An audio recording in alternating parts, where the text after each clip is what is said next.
बिस्मिल्लाहिर्रहमानिर्रहीम। Welcome to my channel knowledge palace. आज हम बात करेंगे ईजमेंट एक्ट 8082 के हवाले से। ईजमेंट पे पहले भी काफ़ी बात हो चुकी है, बहुत से लेक्चर जो हैं अपलोड किए जा चुके हैं।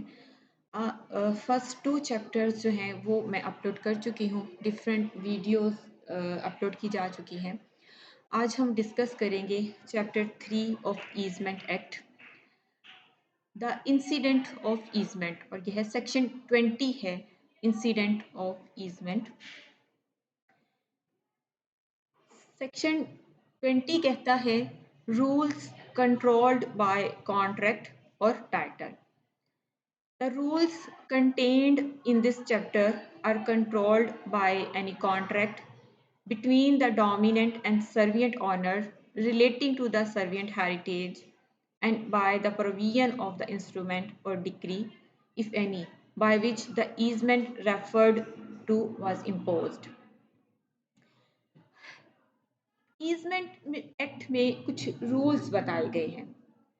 जब भी कोई एग्रीमेंट होता है या कोई कॉन्ट्रैक्ट होता है पार्टीज के माबीन, डोमिनेंट ऑनर है, एक सर्विएंट ऑनर है। अगर डोमिनेंट ऑनर या सर्विएंट ऑनर किसी भी बारे में कोई कॉन्ट्रैक्ट करते हैं या कोई एग्रीमेंट होता है, तो वो रूल्स जो ईजमेंट एक्ट में बताए गए हैं वो रूल एप्लीकेबल होंगे। लेकिन यहाँ पे एक और बात भी है, अगर कस्टमरी ईजमेंट है,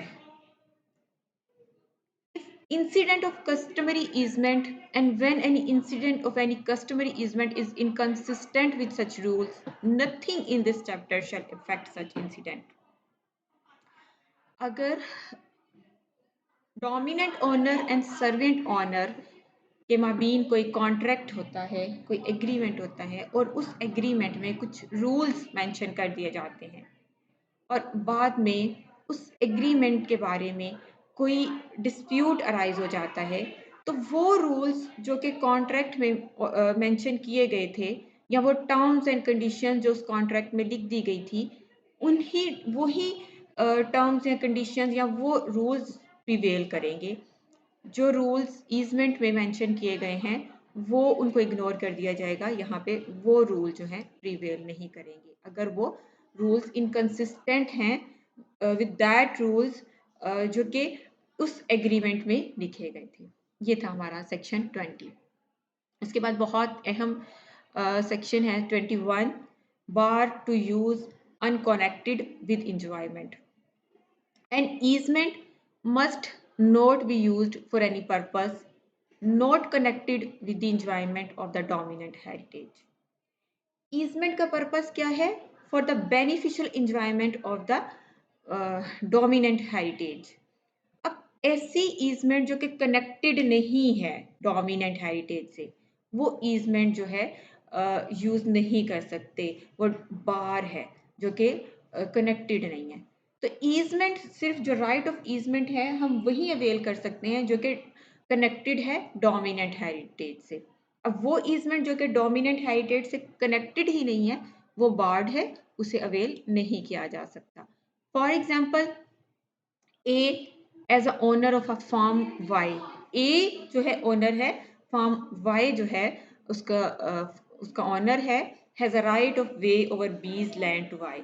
अब उसका ये राइट है कि अगर उसने अपने फार्म वाई पे जाना है तो अब जो बी की लैंड है वहाँ से राइट ऑफ वे जो है वो अवेल कर सकता है, वहाँ से गुजर के वो अपनी लैंड पे जा सकता है, length beyond y.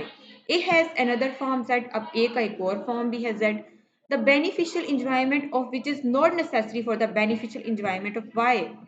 He must not use easement for the purpose of passing to and from z. अब यहाँ पे इसके दो फॉर्म है, एक y और एक z। अब A जो है beneficial enjoyment of the form y उसका जो फॉर्म y है उसकी बेनिफिशियल इंजॉयमेंट के लिए तो ईजमेंट राइट जो है वो नेसेसरी है, उसकी बेनिफिशियल इंजॉयमेंट के लिए वो ये राइट अवेल कर सकता है। लेकिन उसका जो दूसरा फॉर्म है z उसके लिए नेसेसरी भी नहीं है और वो अटैच्ड भी नहीं है, तो वो ईजमेंट राइट यूज नहीं कर सकता for the purpose of passing to and from z। तो जो कनेक्टेड ही नहीं है आपके साथ उसे आप यूज नहीं कर सकते। Another example is that A, as owner of a certain house, has a right of way to and from it for the purpose of passing to and from the house of the right may be used not only by A but by the members of his family, his guests, lodgers, servants, workmen, visitors, and customers for this purpose, and for this is a purpose connected with the enjoyment of the dominant heritage. So, if A lets the house, he may use the right of way for the purpose of collecting the rent and saying that the house is kept in repair.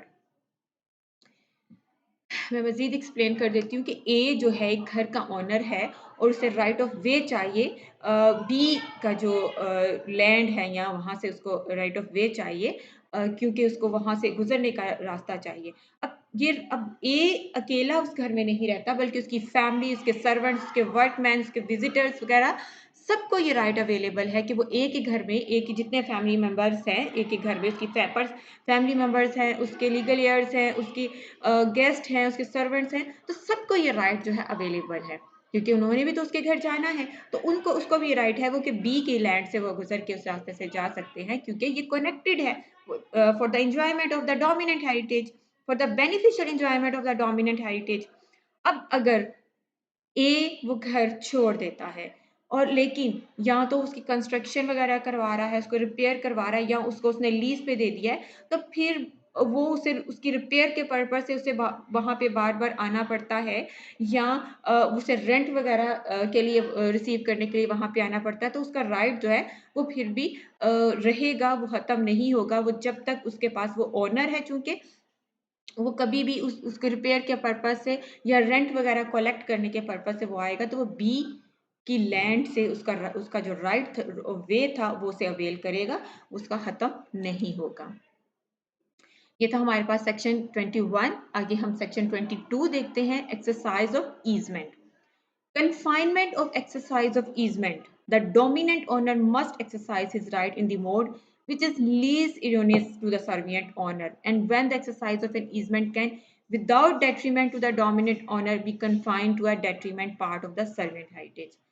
Such exercise shall, at the request of the servant owner, be so confined. अब right of easement available तो है dominant owner का, लेकिन साथ ही उस पर कुछ restrictions भी इम्पोज की गई हैं।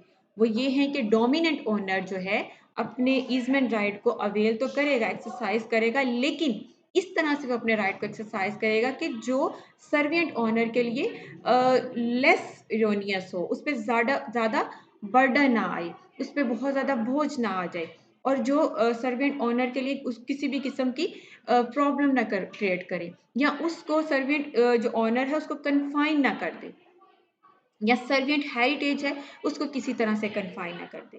तो इस तरह से वो अपना राइट जो है अवेल करेगा कि सर्वेंट डोमिनेंट ओनर जो है वो अपने राइट को एक्सरसाइज करते वक्त, ईजमेंट राइट को एक्सरसाइज करते वक्त ये याद रखेगा कि सर्वेंट ओनर पे ज़्यादा बर्डन ना आए। For example, A has a right of way over B's field. A must enter the way at either and not at any intermediate point. अब ए का राइट है वो कि बी की जो ज़मीन है, बी की जो लैंड है वहाँ से राइट ऑफ वे हासिल है, वहाँ से गुजर सकता है, लेकिन वो कोई ऐसा पॉइंट यूज़ नहीं करेगा जो कि उसकी प्रॉपर्टी को किसी तरह से डैमेज करे या उसको डिस्टर्ब करे या उसकी प्राइवेसी को डिस्टर्ब करे। एक और एग्जांपल है, A has a right annex to his house to cut thatching grass in B's swamp. If when exercising his easement must cut the grass so that the plant will not be destroyed.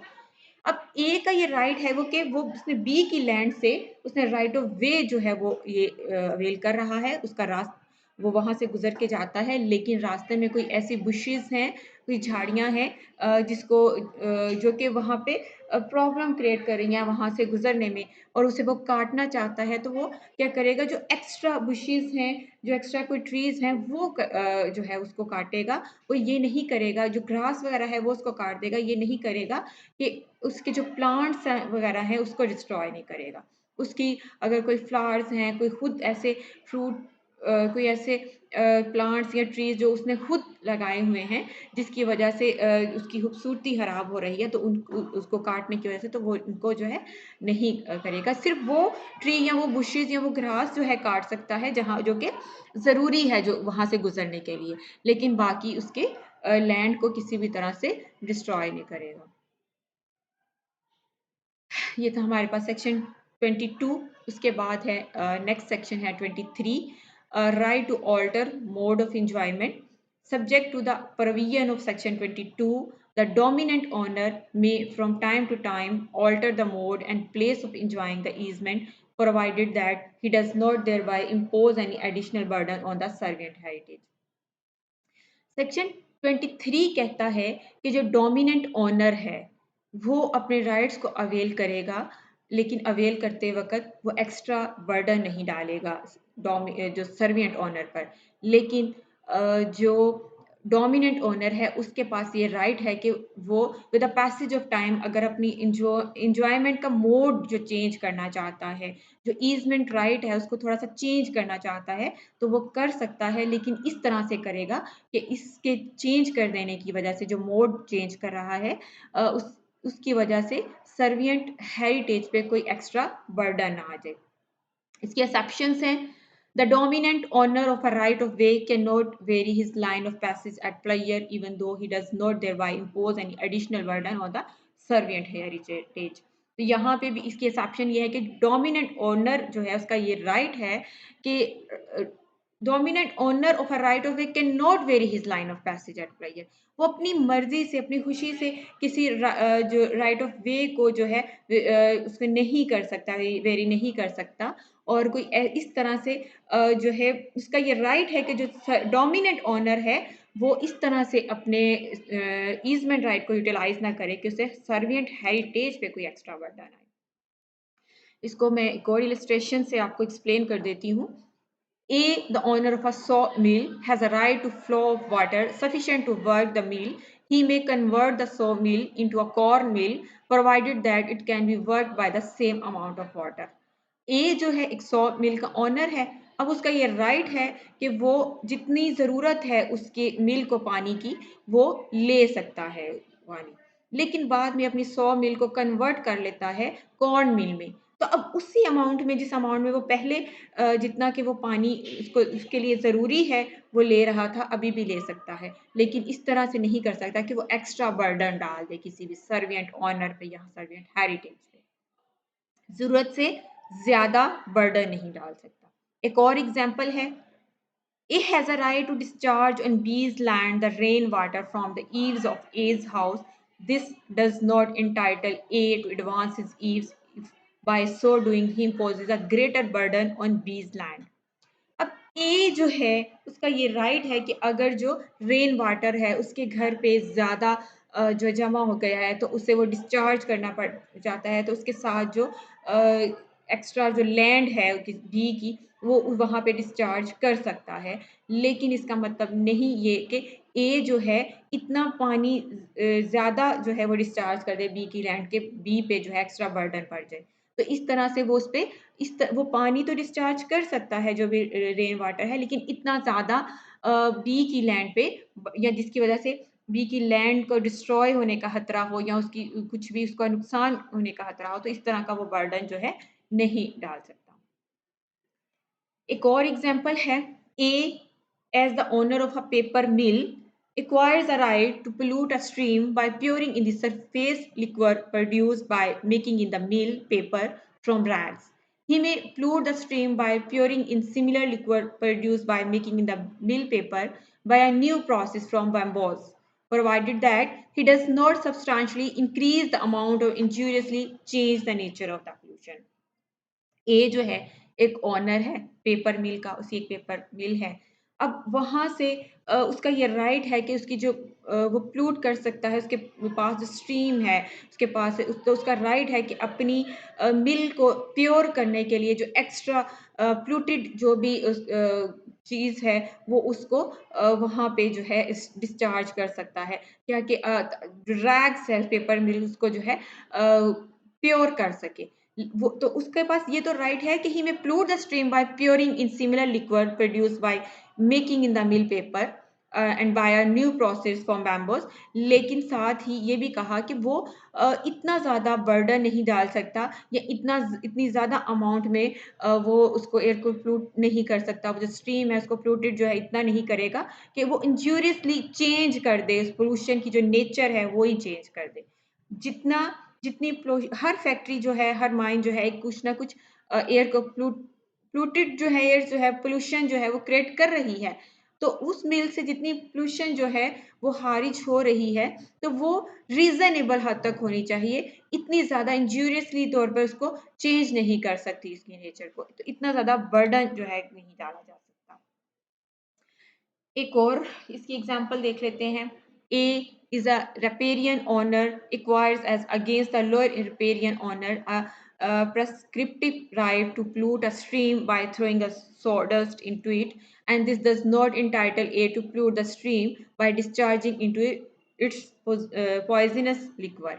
तो same वही जो हमने पीछे discuss की थी एक example, यहाँ पे भी यही है कि जो रिपेरियन ऑनर जो है वो एक्वायर कर रहा है, जो लोअर रिपेरियन ऑनर्स है as against the lower riparian owners, उसको ये राइट है कि ये कि प्रस्पेक्टिव राइट उसको हासिल है to pollute a stream by throwing sawdust into it. लेकिन वो इंटाइटल्ड नहीं है कि वो स्ट्रीम को इतनी ज़्यादा पोल्यूशन क्रिएट कर दे कि वो इसके लिए डेंजरस हो, पॉइजनस लिक्वर जो है वो इसको जो है वो खारिज नहीं कर सकता, उसको खराब नहीं कर सकता। तो ये था हमारा ईजमेंट एक्ट जो हमने आज सेक्शन डिस्कस किए। उम्मीद है आपको समझ आई होगी। Thanks for watching. अल्लाह हाफिज़।